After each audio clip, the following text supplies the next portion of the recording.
قال: الفائدة الثامنة: هل صحيح أن أكثر المسلمين في هذا العصر أشاعرة؟ هذه شبهة يطرحها بعض الناس بين الحين والآخر. كيف ترد على الأشاعرة؟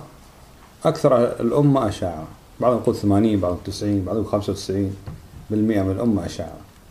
وهذا كلام غريب جدا، لأن أصلا عقيدة أشعرية عقيدة كلامية معقدة تحتاج الواحد يتخصص ويقرأها ويدرسها ويتلمذ على بعض مشايخهم حتى يعرف العقيدة الأشعرية. فكيف يعتقدها عامة المسلمين و90% أو 95 أو 80 أو أقل أو أكثر على عقيدة الأشاعرة؟ يعني هذه كذبة واضحة. لكن مع ذلك يقولها بكل ثقة، أحدهم يتلفظ يقول 90% من أمة محمد صلى الله عليه وسلم أشاعرة. هذا كلام باطل. يقول الشيخ: الأشاعرة هم منتسبون إلى أبي الحسن الأشعري، وهو علي بن إسماعيل المتوفى سنة 30 و300. لاحظوا رحمه الله، يعني في القرن الرابع، يعني عاش آخر القرن الثالث وتوفي أول قرن أو الثلث الأول من القرن الرابع. فكيف تكون عقيدة السنة والجماعة تنسب إليه؟ طيب قبله ما كان في أهل السنة والجماعة؟ انظروا إلى كيف كذبوا وتكلموا بالباطل، فقال أهل السنة والجماعة هم الأشاعرة، وإذا كان الذي أسسها يعني توفي في أول القرن الرابع، فهل معنى هذا أن قبله ما كان في أهل السنة؟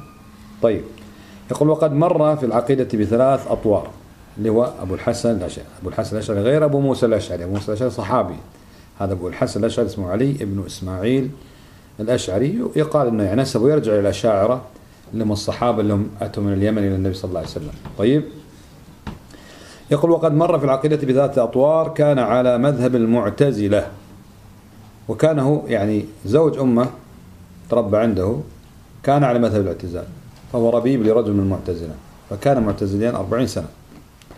ثم يقول: ثم في طور بين الاعتزال والسنة اللي هو مذهب الأشاعرة، يثبت بعض الصفات ويؤول أكثرها. ثم انتهى أمره إلى اعتقاد ما كان عليه سلف الأمة، حتى هو تراجع عن عقيدة الأشاعرة اللي هو أسسها، لكن أتباعه أو من جاء بعده تمسك بها. طبعا هم ينكرون بأن أبا الحسن قد تراجع، يقول: لا، هذا الكلام مو صحيح، غير ثابت عنه أنه تراجع عن عقيدة الأشاعرة إلى عقيدة أهل السنة والجماعة.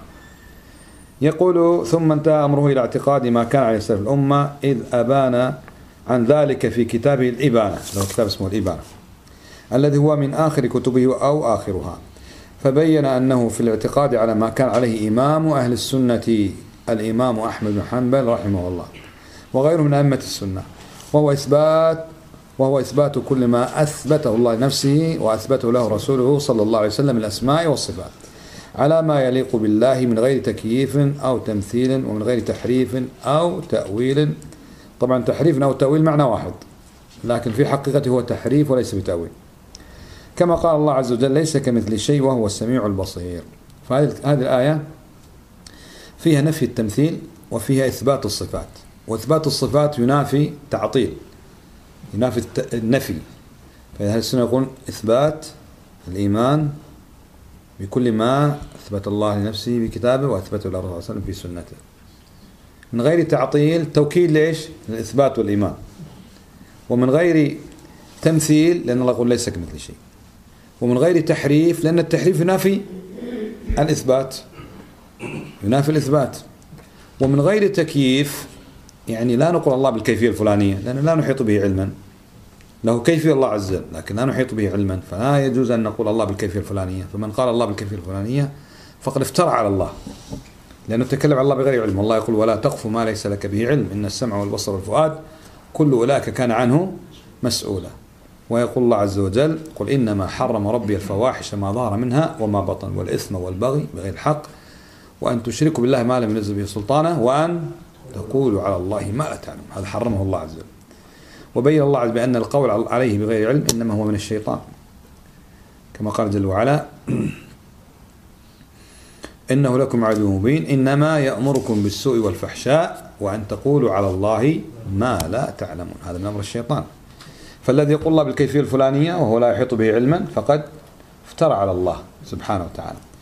باب الأسماء والصفات يدور على هاتين الآيتين، وهما ليس كمثله شيء وهو السميع البصير، وقوله تعالى: ولا يحيطون به علما. فليس كمثله شيء فيها إثبات الصفات غير تعطيل، وفيها نفي التمثيل، وفيها نفي التحريف لأن قلنا التحريف ينافي الإثبات، وقوله تعالى ولا يحيطون بعلمه فيها نفي إيش؟ التكييف. قال والأشاعرة باقون على مذهبه بعدما هو تراجع، هم باقوا على مذهبه الذي كان عليه قبل الانتقال إلى مذهب أهل السنة والجماعة. وقد اشتهر عند بعض الناس مقولة أن الأشاعرة في هذا العصر يمثلون 95% من المسلمين، وهذه المقولة غير صحيحة من وجوه. الأول أن إثباتها مثل هذه النسبة إنما يكون بإحصاء دقيق يؤدي إلى ذلك، وهو غير حاصل، وهي مجرد دعوة. أعطوني من عمل إحصائية ولف على المسلمين واستنتج بأنه إيش؟ أنهم كان 95%، كل 100 واحد فيهم 5 غير أشاعرة، يعني 5 بين شيعة وبين سلفيين وبين أباضية وبين دروز وكل من ينتسب للإسلام 5، و95 كلهم على أشاعرة. أين هذا؟ هذه دعوة هذه واضحة. ها؟ طيب، يقول الثاني أنه لو سلم أنهم بهذه النسبة فإن الكثرة لا تدل على السلامة وصحة العقيدة. ولذلك لو نظرنا للبشرية أكثر من البشرية الكفار ولا المسلمون؟ الكفار أكثر بكثير، صح؟ ومع ذلك لا يعني أن الكفر هو الصحيح بسبب كثرة الكفار.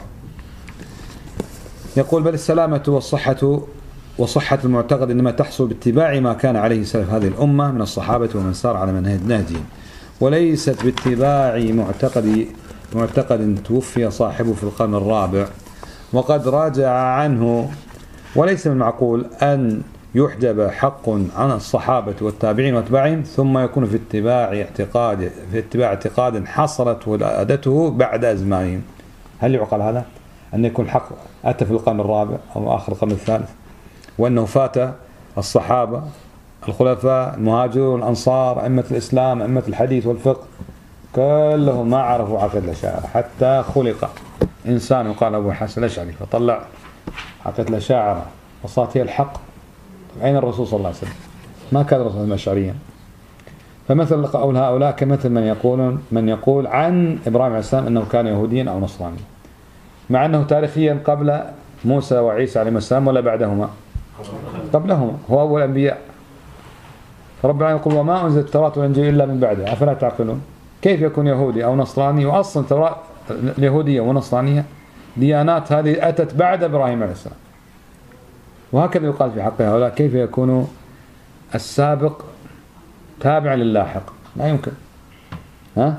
طيب، الثالث أن مذهب الأشاعرة إنما يعتقده الذين تعلموه في مؤسسات علمية أو تعلموه من مشايخ كانوا على مذهب الأشاعرة، وأما العوام هم الأكثرية فلا يعرفون شيئا عن مذهب الأشاعرة، وإنما هم على الفطرة التي دل عليها اعتقاد الجارية في الحديث الذي رواه مسلم في صحيح وقد تقدم.